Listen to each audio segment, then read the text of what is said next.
Buenos días, Dios les bendiga. ¿Cómo están? ¿Están con frío? Les diría que sonrían al que tienen a la par, pero ahí tienen por lo menos con los ojos ahí sonríen. Podemos tener variedad de reacciones ante ciertas circunstancias. Es decir, lo que a una persona hace llorar, a otra persona le puede ser indiferente e incluso a otra persona lo puede hacer reír o qué sé yo. Por eso somos distintos, diferentes, ¿no? Yo tengo una forma de ser muy simple, muy tosca. No sé cómo reaccionan ustedes, por ejemplo, frente a las despedidas. Normalmente las damas son más sentimentales, cuando tienen que dejar ir un hijo, cuando tienen que... Ya no se diga cuando nos toca despedir de una persona que va a la presencia del Señor, que fallece. Cada persona tiene sus reacciones. Normalmente las personas se ponen a llorar y se subió esto y toda la cuestión. Yo despedí a mi mamá hace 1 año y medio y yo recuerdo que yo tuve una reacción bien atípica porque yo estaba de lo más tranquilo, siempre he sido así. Todo eso es para decirle, quiero mostrarle una reacción poco común a una despedida y quiero, si son tan amables, que vayan conmigo al final del Evangelio según San Lucas. Gracias. El final del Evangelio según San Lucas, los últimos 4 versículos de San Lucas. Les sale más rápido buscar San Juan y solo retroceden una página. Y esto es Jesús yendo al cielo, ascendiendo al cielo. Si ustedes recuerdan, tal vez voltean para acá, si ustedes recuerdan, cuando Jesús iba a ir a la cruz, la Biblia dice que los discípulos estaban con mucho miedo y con mucha tristeza. Jesús incluso les tuvo que profetizar: señores, tranquilo, su tristeza se va a transformar en alegría en algún momento. Pero después que Jesús resucita y asciende al cielo, no vemos a ninguno de los apóstoles diciéndole al Señor: Señor, quédate, hombre, no te vayas. No, Señor, nos va a hacer falta, Padre, no, venga para acá. No, lea conmigo. Lucas 24:50 dice lo siguiente: y lo sacó fuera hasta Betania y alzando sus manos los bendijo. Y aconteció que bendiciéndolos se separó de ellos y fue llevado arriba al cielo. Ellos, después de haberle adorado, ¿qué dice la Biblia? Volvieron a Jerusalén. ¿Cómo volvieron? Dice la Biblia: con gran gozo. A ver, imagínense que usted hoy le toca, uno de sus familiares más cercanos se va al extranjero y hoy usted lo tiene que despedir. Y cuando usted se regresa a su casa, en vez de ir extrañando a la persona, usted va alegre. ¿Y ahí cómo es la cuestión? Aquí te mando un video de nuestra reacción después que te fuiste. Alegre todo el mundo. Estos no me quieren, va a decir. Dice verso 53: y estaban siempre en el templo alabando y bendiciendo a Dios. Amén. Ahora yo le pregunto, ¿por qué los discípulos no se ponen tristes cuando Jesús sube al cielo? ¿Acaso no le hacía falta el Señor? ¿Acaso no extrañaban sus palabras? ¿Acaso no se sentían protegidos cuando su presencia estaba ahí? Jesús era la diferencia entre que un barco se hundiera o no, entre que un ciego mirara o no, entre que un muerto resucitara o no. Las palabras de Jesús calmaban sus corazones. El saber que Jesús estaba siempre ahí delante de ellos, a ellos les daba alegría. Pero ahorita Jesús se va y ellos se sienten alegres. Esa es una reacción atípica. Bueno, ¿por qué los discípulos están alegres? Váyase conmigo ahora al final del Evangelio según Mateo. Póngase pila hoy con la Biblia, que vamos a leer bastante Biblia. ¿Cuántos aman la Biblia? Gracias por su entusiasmo. Pero en serio, hay que leer la Biblia, por eso venimos. Vea el otro pasaje de la ascensión. En todo el Nuevo Testamento solo hay 3 pasajes que describen cuando Jesús ascendió al cielo. Uno, el que leímos, el de Hechos 1 y este. Mateo 28, versículo 18. ¿Lo tienen? Digan amén. Dice la Biblia: y Jesús se acercó y le habló diciendo, ¿qué les dijo? Toda potestad me es dada en el cielo y en la tierra. Por tanto, id y haced discípulos a todas las naciones, bautizándolos en el nombre del Padre y del Hijo y del Espíritu Santo, enseñándoles que guarden todas las cosas que yo he mandado. Y he aquí que yo estoy con vosotros todos los días y hasta el fin del mundo. Amén. ¿Sabe por qué los discípulos estaban alegres y no se pusieron tristes cuando Jesús se fue al cielo? Porque ellos entienden a qué va Jesús. El tema que nos compete esta mañana es Jesús, Rey de Reyes. Cuando Jesús ascendió al cielo, ¿sabe a qué ascendió al cielo? A ser coronado como Rey de Reyes y Señor de Señores. A través de Adán y por culpa del pecado, el hombre le había entregado a Satanás el señorío, por así decirlo, aunque del Señor es la tierra y su plenitud. La Biblia dice que Dios había entregado al hombre el cuidar la tierra que él había creado, el sojuzgarla, pero a través del pecado ellos habían regalado eso a Satanás. Por eso Satanás, cuando tentó a Jesús, le dijo: todos estos reinos te daré si me adoras. Dice: porque a mí me han sido dados. ¿Por quién? Por el hombre. Pero la Biblia dice que Jesucristo fue a la cruz del Calvario, y en el lugar donde Cristo llevó nuestros pecados, dice que Él venció a Satanás para siempre. Sin embargo, para que eso fuera certificado, Él asciende a la altura para ser coronado como Rey de Reyes y Señor de Señores.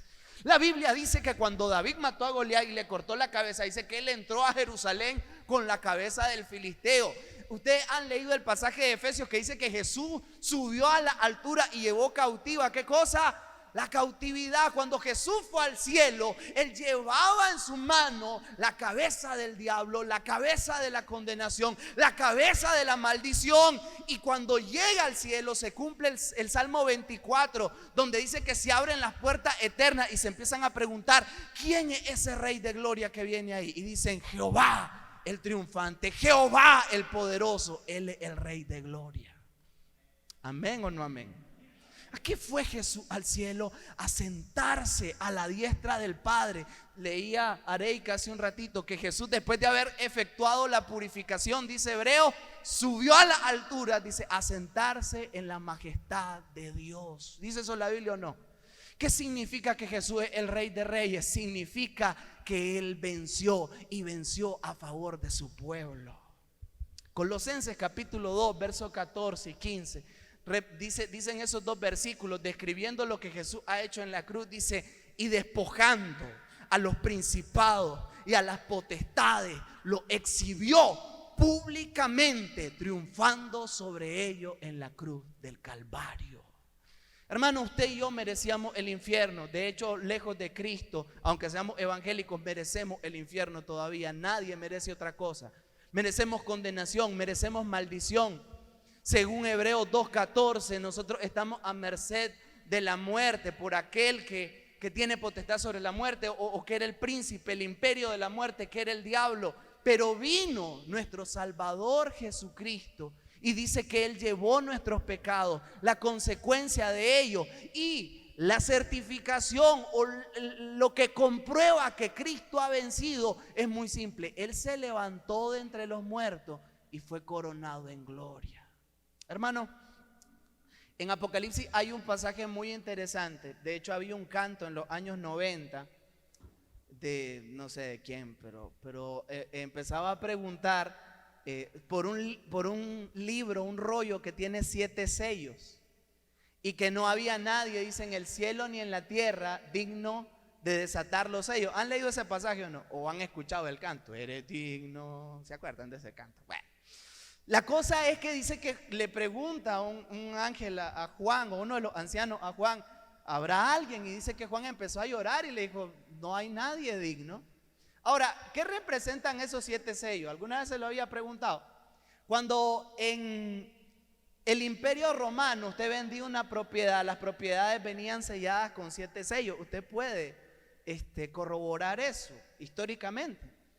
De manera que aquel rollo lo interpretan así los teólogos, como el título de propiedad de la tierra. La tierra había quedado para otro dueño, porque lo habíamos entregado a través del pecado. Sin embargo, dice la Biblia que el Cordero que venció es digno de desatar los sellos. Es decir, Él tomó posesión de todo aquello que nosotros por el pecado habíamos perdido. Y Él ya no solamente es Cordero, es un león, el león de la tribu de Judá. Y ahora Él se sienta en la majestad de la altura por encima de todo. Ahora, usted me dice, ¿y eso en qué me sirve a mí, Emmanuel? Linda la teología, pero eso a mí en qué me sirve. Es muy simple. Hay gente que se está comiendo la uña por el coronavirus. El Señor reina. Hay gente que se está comiendo la uña por la situación económica porque está fea, está peluda. El Señor reina. Hay gente que está asustada por el huracán ETA. El Señor reina. Que porque ganó Biden, el Señor reina. Que porque el otro año hay elecciones, el Señor reina. Que porque estoy preocupado, el Señor reina. Y si Él reina, todo va a estar bien. Punto. Déselo al Señor ese aplauso. Hermano, si el Señor reina, significa que todo está bajo control. No reina a la izquierda, no reina a la derecha, no reina Caracas, Venezuela, no reina Moscú, Rusia, no reina Washington, no reina Managua, reina el cielo. Daniel lo entiende de esta manera cuando compara el reino de Dios. Dice que los reinos de la tierra son representados en una estatua que era de oro, plata, bronce y después hierro con barro, y dice que una gran roca fue cortada de la altura, dice, y desbarató completamente aquella estatua y fue constituida en un gran monte. ¿Y sabe qué representa esa roca? El reino del Señor, que no importa qué suceda, ese reino permanece. Todo el Nuevo Testamento habla acerca del reino de Dios, particularmente el Evangelio de Mateo. Usted puede buscar que en Mateo sale lo de los magos que llegaron preguntando: ¿dónde está el rey de los judíos que acaba de nacer? Después ustedes leen que la primera prédica de Jesús, Mateo 4:17, dice: arrepentíos porque el reino de Dios está cerca. Y cuando leen el sermón del monte, le empieza diciendo: dichosos los pobres de espíritu, porque de ellos es el reino de los cielos. Y las parábolas empiezan como: el reino de los cielos es semejante a. Y cuando él entra a Jerusalén, se cumple la profecía de Zacarías que decía: he aquí tu rey viene encima de un burrito. Y cuando a Jesús lo matan todo, es una escenografía de un reino. Los reyes tenían dos tronos a la par. Jesús tuvo una cruz y tuvo dos cruces a la par, pero la de él estaba más alto. Le colocaron una corona, pero una corona de espinas, y el rótulo que tenía encima que decía: este es el rey de los judíos. Dice que le pusieron una vara como los báculos que tenían los reyes. ¿Se acuerdan de Esther? El rey, si extendía el báculo era que estaba bien, y si no, pues estaba lista. Pero ellos estaban, en buen nicaragüense, vulgareando al Señor. Le pusieron un manto púrpura, que era el manto de los reyes. Sin embargo, en medio de ese circo, para burlarse de Jesús, Dios en su soberanía lo utiliza para que uno de los ladrones vea el escenario y le diga a Jesús: acuérdate de mí cuando vengas en tu reino. Toda la Biblia habla de Cristo como rey, pero es a través de la resurrección y la ascensión que eso se efectuó en tiempo y forma. Por eso, hermanos, cuando nosotros vamos a predicar, estaba viendo el lema de ustedes: firme y adelante. Y después dice: anunciando el reino de Dios. ¿En qué nos basamos? Miren, Mateo 28:19, ustedes lo tienen en su eslogan. El verso 18, ¿saben qué dice? ¿Saben por qué es que nosotros podemos ir a predicar? Porque Jesús ha dicho: toda potestad me fue dada en el cielo y en la tierra. Usted es parte de una misión que va a salir bien. Usted es parte de un propósito que se va a cumplir. Usted es parte de un reino que nadie lo puede derrotar, porque tienen de lado a Jesucristo. Mi pregunta es si están haciendo esa parte de anunciar el reino de Dios. ¿Estamos siendo coherentes con creer que Cristo está por encima de todas las cosas, o le estamos creyendo a las circunstancias? Hay un canto que se entonaba en la iglesia primitiva y quiero que me acompañen a verlo. Filipenses capítulo 2. Este era un canto. Algunos teólogos dicen que también pudo haber sido un credo. Un credo es como una confesión de fe, como vuestra visión y misión, algo así.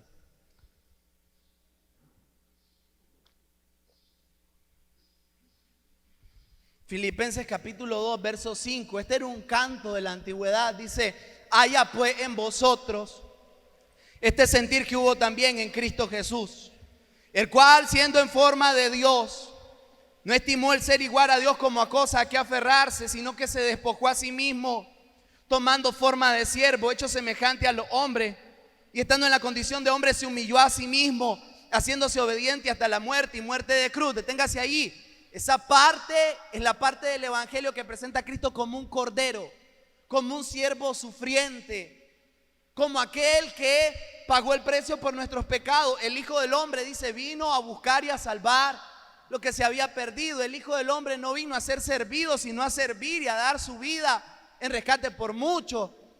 Y yo digo amén a eso, pero me parece que a veces solo nos centramos en esa parte de la historia. Mire la segunda parte, dice el verso 9, por lo cual Dios también lo exaltó hasta lo sumo, o sea, lo puso en el lugar más alto y le dio un nombre que es sobre todo nombre, para que en el nombre de Jesús se doble toda rodilla de los que están en los cielos y en la tierra y debajo de la tierra, y toda lengua confiese que Jesucristo es el Señor, para la gloria de Dios el Padre. La persecución, cuando empezó con un emperador que se llamaba Nerón. Esto es por la década 5 o 6 del primer siglo. Y la razón por la que se perseguían los cristianos, hermanos, no era porque debían en la pulpería y daban mal testimonio. La razón por la que perseguían a los cristianos no es porque los vecinos oían los pailazos donde la esposa le daba en la cabeza al pobre viejo. No era porque allá se tiraban su cigarrito allá detrás del palo de Chilamate. No los perseguían por eso. No los perseguían por malhumorados, no los perseguían por irresponsables. Los perseguían por un saludo. El saludo del Imperio Romano era más o menos así: se ponían el puño en el corazón y después lo extendían hacia el frente y decían César o Kaiser o Curius, que significa César es el Señor. Así decían ellos. Ese era el saludo en todo el Imperio Romano: Kaiser o Curius, César es el Señor. Todo el mundo participaba de eso, menos un grupo. ¿Sabe cómo se llamaba ese grupo? Cristiano. Ellos decían, no, Kaiser no Curius, Jesús es el Señor. ¿No estamos doblegando nosotros, hermano? Nabucodonosor levantó una estatua y dijo al sonido y salen un piñazo de instrumentos. Cuando suenen, dice, el que no se doblegue al horno. Hoy en día también se están levantando grandes estatuas en contra del cristianismo.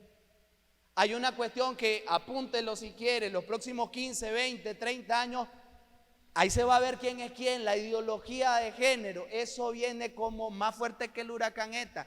Y ahí se van a ver los que de verdad son cristianos. El estatismo, la política como religión está absorbiendo a un montón de personas, tanto de los que están a favor como de los que están en contra, y se están doblegando. Algunos de nosotros, esa estatua se llama nuestra carne, que se levanta en contra del señorío de Cristo, y nosotros le damos gusto. Hacemos lo que queremos, nos congregamos cuando queremos y a la hora que queremos y de la manera que queremos. Decimos que Jesús es nuestro Señor, pero no hacemos lo que Él dice. Señores, si Jesús es Señor, obedezcámosle. Si Jesús es el Rey, obedezcámosle. ¿Y sabe cómo se llama el báculo con el que Él gobierna a su iglesia? La Biblia. No obedecemos la Biblia, simplemente tenemos una declaración de que Jesús es el Señor. Lo decimos en las canciones, lo decimos en nuestras oraciones, y yo no voy a cuestionar si eso es sincero o no. Eso solo lo sabe usted. Pero la prueba final de que Jesús es nuestro Señor es que no nos dobleguemos ante nadie más que delante de Él. Jesús es el Señor. Hermano, hay dos maneras de doblegarse delante de Jesús. La primera es que usted se doblegue voluntariamente en esta vida. Yo espero que usted lo haga. Yo espero hacerlo también. Pero ese pasaje dice que va a haber un día donde los infiernos mismos, Satanás mismo y su horda de demonios, todos van a doblar sus rodillas en los infiernos y van a decir que Jesús es el Señor. ¿Cómo quiere doblar la rodilla usted? Sale más barato humillarse solo, hombre. Mire lo que dice Apocalipsis. Hay un libro muy romántico de la Biblia que a la gente no le gusta, yo no sé por qué. Apocalipsis, léalo conmigo. ¿Por qué les da miedo a Apocalipsis? ¿Cómo les va a dar miedo a Apocalipsis? Apocalipsis significa que al final el bien gana, hombre. Si usted está en el mal, pues ahí sí, asústese. Pero si usted está con Cristo, hay un anuncio del Banpro que decía: tranquilo, estás con Banpro, y tranquilo, estás con Cristo, ya está. Juan, que fue una persona que durmió en el pecho del Señor. Juan, que fue el único de los apóstoles que estuvo al pie de la cruz. Todos huyeron, pero el hombre fue fiel, al punto que escuchó: ahí está tu mamá, ahí está tu hijo. Él tiene una visión de Cristo, pero este ya no es el Cordero. Este ya no es Cristo sufriente. Este ya no es Cristo meramente humano. Este es Cristo, Apocalipsis 1, verso 9. Léalo conmigo. Yo, Juan, vuestro hermano y copartícipe de vuestro en la tribulación, en el reino y en la paciencia de Jesucristo, estaba en la isla llamada Patmos, por causa de la palabra de Dios y del testimonio de Jesucristo. Deténgase ahí, míreme para acá. Hay gente que camina diciéndole y anunciándole, especialmente a los jóvenes: Dios te ama y tiene un plan para tu vida. Bueno, ahí está el gran plan que Dios tuvo para Juan. Lo metieron preso por ser cristiano. Y si usted quiere leer el plan maravilloso que tuvo para los apóstoles, lea cómo murieron los apóstoles. No engañemos a la gente. El evangelio es sufrimiento. Si no es sufrimiento, no es evangelio. Verso 10. Yo estaba en el Espíritu en el día del Señor. Deténgase ahí. ¿Cuándo es el día del Señor? Hay dos posibilidades para ese pasaje. El día del Señor, cuando Él regrese. Pero Juan no estaba cuando regresó. Y la otra es el domingo. El domingo es el día del Señor, ¿sí? Porque el Señor resucitó un domingo. Por eso hay que congregarnos. Gracias por su entusiasmo.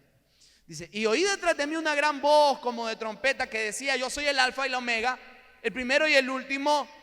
Escribe en un libro lo que ve y envíalo a las 7 iglesias que están en Asia: a Éfeso, Esmirna, Pérgamo, Tiatira, Sardis, Filadelfia y Laodicea. Aquí viene lo chido, dice los memes. Y me volví para ver la voz que hablaba conmigo, y vuelto vi 7 candeleros de oro, y en medio de los 7 candeleros a uno semejante al Hijo del Hombre, vestido con una ropa que llegaba hasta los pies y ceñido por el pecho con un cinto de oro. Su cabeza y sus cabellos eran blancos como blanca lana, como nieve, sus ojos como llama de fuego, y sus pies semejantes al bronce bruñido, refulgente como en un horno, y su voz como estruendo de mucha agua. Tenía en su diestra 7 estrellas, y de su boca salía una espada aguda de 2 filos, y su rostro era como el sol cuando resplandece en su fuerza. Ese es Jesús. La pregunta más importante en su vida y en la mía es esta: ¿quién es Jesús para usted? Dependiendo del concepto que usted y yo tengamos de Jesús, así va a ser nuestra adoración. Dependiendo del concepto de Jesús que nosotros tengamos, así va a ser nuestra iglesia. Dependiendo del concepto de Jesús que nosotros tengamos, así va a ser nuestra santidad. ¿Qué Jesús tiene usted? Usted sabe el Jesús que tiene Roma, lo tienen crucificado. Y uno puede apelar y decir: bueno, apela a la misericordia, apela al amor. Pero señores, Cristo murió, dice Hebreos, 7 veces lo menciona. Dice que fue sacrificado una vez y para siempre. Si usted no sabe qué es una misa, yo le invito a que googlee qué es una misa, una repetición del sacrificio de Cristo. Pero bueno, no es el tema. El punto es que es el Cristo de Roma. ¿Quién es el Cristo suyo? ¿Es un Cristo que a lo mejor se está comiendo la uña junto a usted? ¿Es un Cristo que está ansioso porque se me salió de control la situación? Ay, Padre. ¿Es un Cristo que está allí amocepado allá en una esquina? No. El Cristo que usted y yo adoramos produce que la gente se desmaye cuando Él está ahí. Produce que la gente tenga temor cuando Él está ahí. Cuando Jesús estaba en la barca y dice que los discípulos estaban: Señor, nos ahogamos, Señor, nos ahogamos. Dice que Jesús calma la tormenta, y la Biblia no dice que los discípulos se alegraron, dice que se asustaron y se quedaron viendo uno a otro diciendo: ¿quién es este hombre? ¿Por qué? Le asustaba más la presencia de Jesús que la tormenta, porque ese tipo de, ¿cómo se le llama?, trauma divino, es lo que todo el mundo tiene que experimentar si conoce al Rey. Uno no se presenta, hermano. Si usted tuviera una cita con el presidente de tal lugar, si usted tiene un poquito de sentido común, usted no va a llegar enchinelado y sin bañarse y así como, no, usted se ajusta al lugar, al contexto y a la persona que tiene enfrente. Jesús es el único Rey delante del cual muchos de nosotros nos portamos como si Él estuviera a nuestro servicio y no nosotros al servicio de Él. Como si Él tuviera que postrarse delante de nosotros y no nosotros delante de Él. Como si la iglesia fuera la causa de la existencia de Cristo y no la existencia de Cristo la causa de la iglesia. Usted no le hace un favor a Cristo al congregarse. Dios no le necesita, Dios no me necesita, la iglesia necesita a Cristo, nosotros necesitamos a Cristo.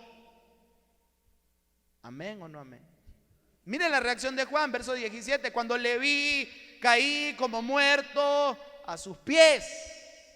Cuando empezó la pandemia, este fue el pasaje que a mí me animó bastante. Yo dije, yo prefiero caer muerto a los pies de Cristo que estar bien lejos de Él. Pues cada quien su religión, va. Cuando le vi, dice, caí como muerto a sus pies. El hombre, qué bien, qué bien. Hermano, es lo mínimo. Ese es el rey. No estamos hablando de alguien allí medio. No, Él es el rey.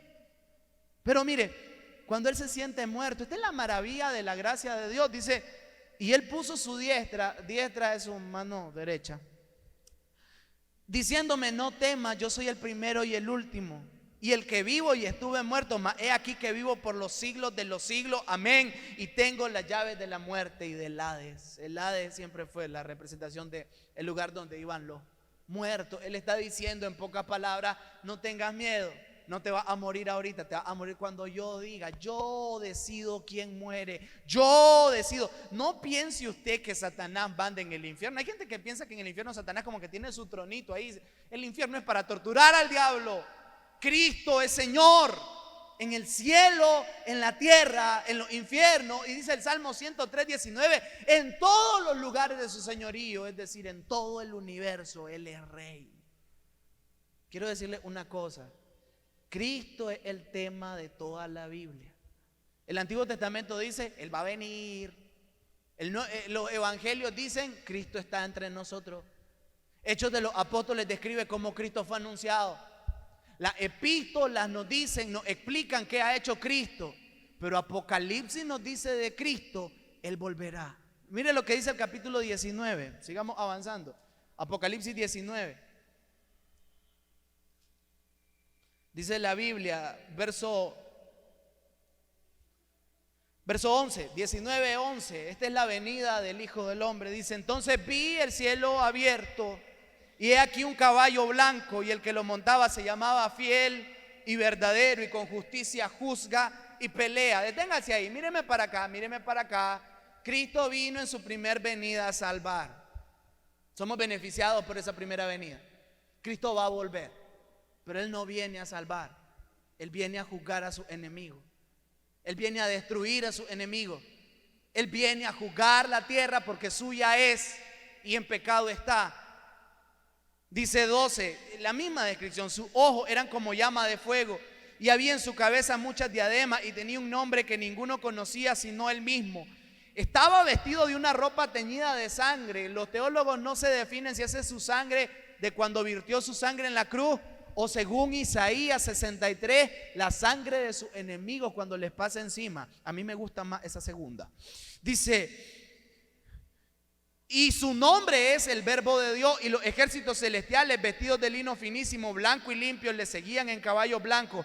De su boca sale una espada aguda para herir con ella a las naciones, y Él las regirá con vara de hierro, y Él pisa el lagar del vino del furor y de la ira del Dios Todopoderoso, y en su vestidura y en su muslo tiene escrito este nombre. Léalo conmigo en voz alta. ¿Cuál es ese nombre? Rey de Reyes y Señor de señores. Hermano, el Señor va a volver. ¿Cuándo va a volver? Yo no tengo idea. Y usted tampoco. No, hermano, pero es que las señales ya están, toda la vida han estado. Busque las señales de Mateo 24, toda la vida no han habido. Guerra y rumores de siempre han habido guerra. No, pero es que la pandemia, hermano, siempre han habido. En 2015 hubo una de ébola en África, lo que pasa es que no se expandió. No pasa nada. Tranquilo, hermano, usted no vive, o sea, mire, en los años 70, 80, Dios levantó varios hombres de Dios que ese era su tema, nada más, la venida de Cristo. Pero le enfatizaron tanto que la gente no estudiaba porque ya Cristo venía, no ponía un negocio porque ya Cristo venía, etcétera, pues. Y hermano, pues Cristo no ha venido a menos que nos hayamos quedado todos. Yo digo que no ha venido, espero pues. Pero, hermano, mire una cosa, usted y yo tenemos que trabajar como si Cristo va a venir dentro de 1000 años y vivir como si Él viene hoy. Hubo un hombre llamado John Wesley que le preguntaron: Señor Wesley, si Cristo volviera esta tarde, ¿qué cambio haría su agenda? Y él dice: ninguno, yo vivo como si Él viene hoy. Hermano, ese es el punto, Él va a volver, el Rey va a volver. Entonces hemos dicho, Cristo subió a la altura a ser coronado como Rey de Reyes y Señor de Señores. Voy a aclarar una cosa antes de terminar. El reino de Dios tiene dos facetas. Ahorita es un reino espiritual. Todas las personas que tienen a Cristo como Rey en su corazón son parte del reino de Dios. ¿Cuántos ya recibieron a Cristo? Usted es parte del reino. Pero la Biblia dice que un día ese reino pues, se va a materializar totalmente. Eso es lo que los teólogos llaman ya, pero todavía no. O sea, el reino de Dios existe. Sí, ya existe, pero todavía no se ha establecido completamente. Y no lo va a establecer la iglesia. Algunos piensan que es la iglesia la que tiene que... No, es Cristo cuando regrese. Y podríamos hablar solo de ese tema muchísimo tiempo, porque es toda una discusión. Pero lo que le quiero decir, hermano, Cristo es como un rey en el exilio. La tierra es de Él.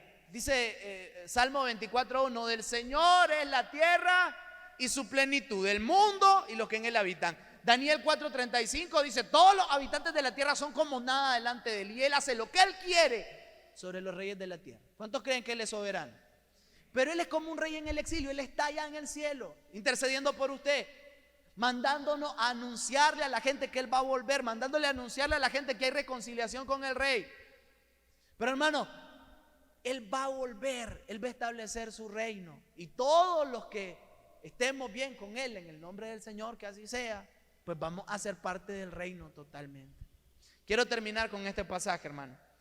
Mateo 16. Váyase conmigo a Mateo 16.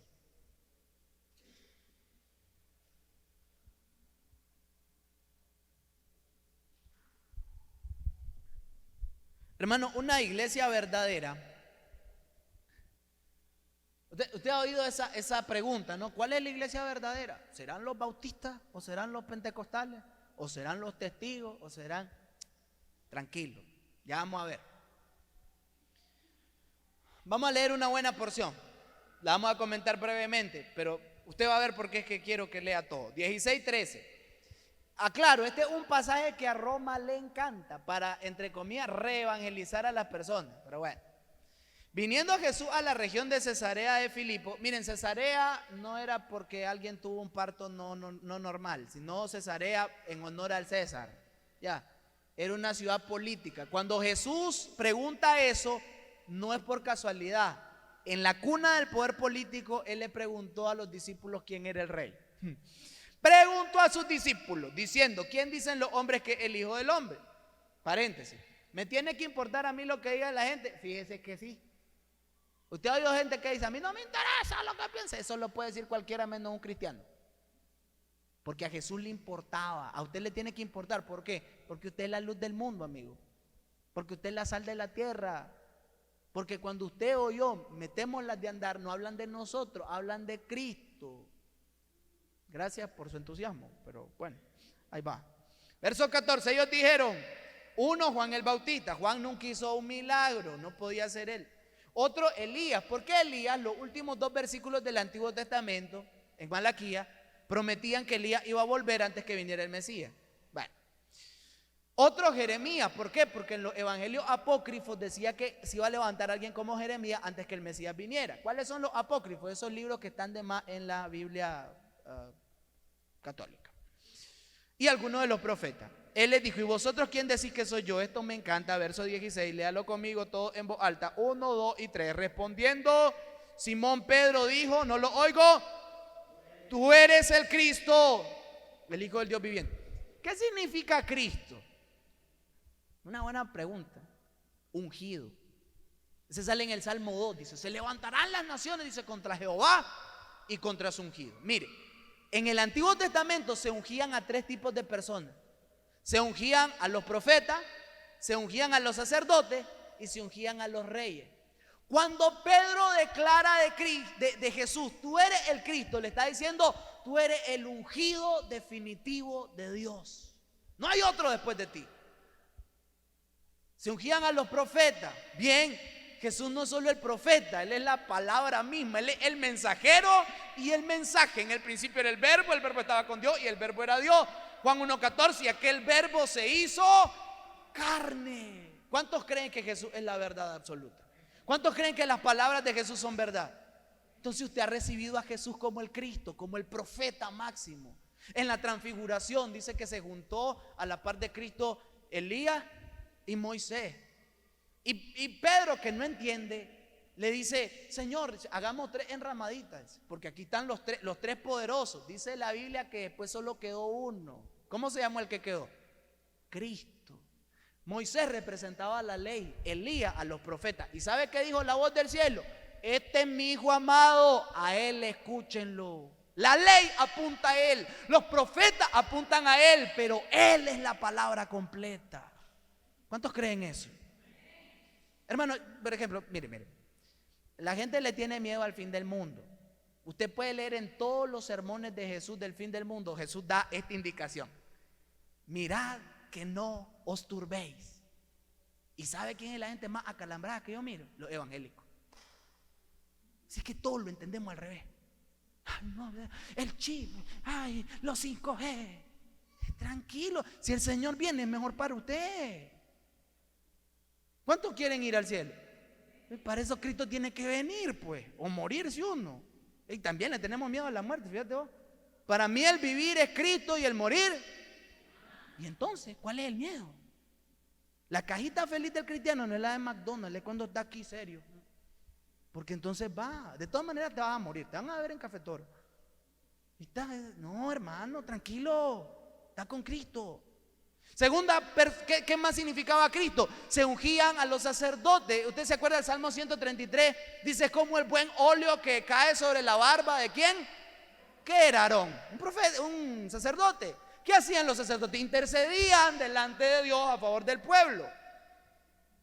En las vestiduras de los sacerdotes aquí tenían una plancha de oro donde tenían escritos los nombres de las tribus de Israel. Bien, nuestro sumo sacerdote perfecto, único, se llama Jesucristo, y Él está a la diestra de Dios intercediendo por todos aquellos que a través de Él se acercan a Dios. Y no ofrece un sacrificio de un carnerito, no, Él se ofreció a sí mismo una vez y para siempre, y con su sangre nos ha hecho limpios de todos nuestros pecados, y Él intercede por su pueblo. No necesita María, no necesita San Pascual Bailón, no necesita el manto de un apóstol de Miami muy famoso. Usted no necesita nada de eso. No se le acerque al pastor diciéndole: pastor, ore por mí porque a usted Dios lo oye más. No, quítese esa idea de la cabeza. No. 4:16 de Hebreo: acérquense confiadamente al trono de la gracia. ¿Por qué? ¿Por tus méritos, por mis méritos? No, cortesía de la sangre de Jesús, cortesía del nombre de Jesús, cortesía de la intercesión de Jesús. Hay gente que camina dudando de su salvación. ¿Dónde están los varones? Digan amén los varones. Amén, varones. Si yo le pregunto a uno de los varones: hombre, usted es varón, y no sé, ¿qué pasó, hermano? A mí me preocupa cuando le pregunto a alguien: hermano, ¿usted es salvo? Y pues no sé. Y entonces, ¿usted es salvo? Hay gente que considera arrogancia decir amén a ser salvo. No es arrogancia, es confianza en Cristo. Mi justicia es Él, mi abogado es Él. Yo no soy salvo por lo que yo hago, yo soy salvo por lo que Él hizo, por lo que Él está haciendo y por lo que Él va a hacer. Él es mi sacerdote, Él es mi Cristo. Pero la tercera, y ahí es donde quiero llegar, se ungían a los profetas, se ungían a los sacerdotes. ¿Y a quién más? ¿Se acuerdan a David? ¿Qué hizo Samuel? Dice que agarró un cuerno y lo ungió. ¿Se acuerdan de eso? O cuando Saúl perseguía a David, él decía: yo nunca extenderé mi mano contra él, ungido de Jehová. Entonces a los reyes se les conocía como ungido. Hermano, cuando usted recibe a Jesús como Cristo, usted está diciendo: uno, que sus palabras son verdad; dos, que Él lo puede salvar; pero tres, que Él es no solo Rey del universo, que Él es Rey de tu vida. y de mi vida. Y esa es mi reflexión final. Yo puedo decir que Él es el Señor en el Océano Pacífico porque yo no soy el Océano Pacífico. Yo puedo decir que Él es el Señor sobre la creación porque está chulo que Él cuide del volcán Mombacho, porque a veces yo voy a subirlo y se ve bonito. Está bonito que yo diga Él es Señor de la iglesia para que se compongan este montón de mañosos. Pero es muy distinto cuando usted dice Él es mi rey y yo hago lo que Él dice. Jesús dijo en su palabra: si me amáis, comparta esto en Facebook y dele amén. Eso dice: si me aman, guarden mis mandamientos. El que me ama, mi palabra guardará.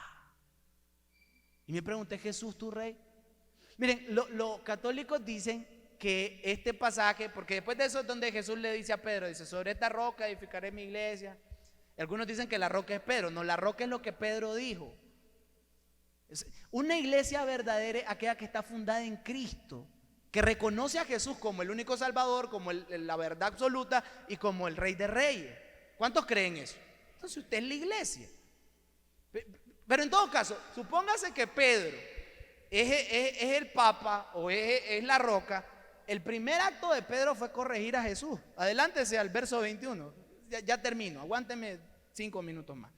21, lo tienen, 16, 21, esto es de Mateo. Dice: desde entonces comenzó Jesús a declarar a sus discípulos que le era necesario ir a Jerusalén y padecer mucho de los ancianos y de los principales sacerdotes y de los escribas y ser muerto y resucitar al tercer día.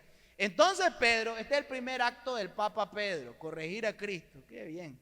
Tomándolo aparte, dice, comenzó a reconvenirle diciendo: Señor, ten compasión de ti. En ninguna manera esto te acontezca. Ahora, yo no sé si usted quiere tener de papa a alguien a quien Jesús le diga esto, pero él volviéndose dijo a Pedro: quítate delante de mí, Satanás. ¿Usted quiere tener a ese de papa? Porque yo no, yo quiero tener a Cristo. Póngame atención. El versículo anterior, el 22, se me volado. Ese es el evangelio según Satanás. Ponerlo completo, sí. Bueno, la cosa es que miren, Pedro lo tomó aparte y le dijo: Señor, le dice, ten compasión de ti, le dice, llévatela al suave. Ámate a ti mismo, Señor, porque después de todo tú eres muy especial y tú eres muy chulo. Hermano, Pedro acababa de confesar que Jesús es el rey, pero cuando el rey apunta al sufrimiento, Pedro lo corrige y le dice: no, Señor, ¿cómo vas a creer? Y si usted lee el pasaje completo, Jesús le dice, después de exhortarlo, le dice: si alguno de ustedes de verdad me reconoce como Cristo, si alguno de ustedes de verdad quiere venir en pos de mí, hay 3 pasos. Levante su mano, pase adelante y repite esta oración. Eso dice. No, ¿sabe qué dice? Niéguese a sí mismo, tome su cruz y sígame. Usted puede decir que Jesús es el rey, podemos cantar que Jesús es el rey, yo aplaudo eso, yo celebro eso. Yo puedo darle, o cualquiera de los hermanos que predica puede darle toda una charla teológica de lo que eso significa, y eso está bien porque el conocimiento no es malo. Pero si a final de cuentas yo hago lo que me da mi gadarena gana, si a final de cuentas yo soy como Pedro, que me quiero más a mí mismo que a Cristo, si al final yo me estimo más a mí mismo que a Cristo, yo no he entendido lo que es que Jesús es Rey de Reyes. Iglesia Renovación Nazareno, yo les pregunto en el nombre del Señor y de manera individual, ¿estamos viviendo para Cristo? Niéguese a sí mismo, o está dándose gusto usted. Tome su cruz. La cruz, cuando Jesús dijo eso, no significaba amor ni esperanza, significaba muerte. Usted daría la vida por Cristo. Algunos están en Estados Unidos: ay, ganó Biden, mejor, porque ahorita se va a ver quién es quién. Ahorita se va a ver quién es quién. Punto. Y sígame donde Él lo mande, hermano. Sería bonito que nos mande a Londres, Inglaterra, o a París, Francia. Y si nos manda a la costa atlántica ahorita, ay no, que se ocupe otro. Hermano, yo le invito en el nombre del Señor, hagamos de Cristo nuestro Rey. Si lo hemos quitado, hoy es una mañana para reflexionar y decirle: Señor, yo he estado ocupando un lugar que no es mío. Yo he estado dándome gusto. Y hagámoslo de Él, Rey de Reyes y Señor de Señores. Amén. Incline su cabecita, oramos. Padre, te damos gracias por tu palabra. Rey de Reyes. Tu iglesia se gozó porque sabía que ahora tenía el respaldo del Rey. Por eso es que vemos a esos hombres tenaces, valientes, encarando cualquier cantidad de dificultades, siendo apedreados, despreciados, encarcelados, porque ellos sabían dónde estaba su reino y quién era el Rey. Señor, te agradecemos que llevaste cautiva la cautividad, que venciste, que tu reino destruyó el reino de las tinieblas y que tu reino ahora avanza a través de tu iglesia. Yo te ruego, Señor, clava en nuestra mente la imagen de Apocalipsis, de ese Rey poderoso, cuando las circunstancias nos quieren amedrentar. Señor, que esa declaración, tú eres el Cristo, se vea en nuestras vidas. Que podamos decir a través de nuestras acciones como iglesia y también como individuo: Jesús es el Señor, Jesús es el Rey, Jesús es el sacerdote, Jesús es el profeta, Jesús es todo. Señor, y aguardamos con mucha expectativa tu regreso, el encuentro final con nuestro Rey. Y Señor, no importa que pase, no importa que venga, vamos a adorarte hasta el final. Que sea así, perdónanos. Yo creo que no hay nadie aquí que se pudiera parar y decir: yo lo he hecho todo bien. Solo haznos reflexionar. Yo te ruego que quede esta palabra en las conciencias, que martille, que no deje dormir a las personas, pero que las lleve a sus rodillas en Cristo Jesús. Amén y amén. Dele un aplauso al Rey Jesús. Dios les bendiga.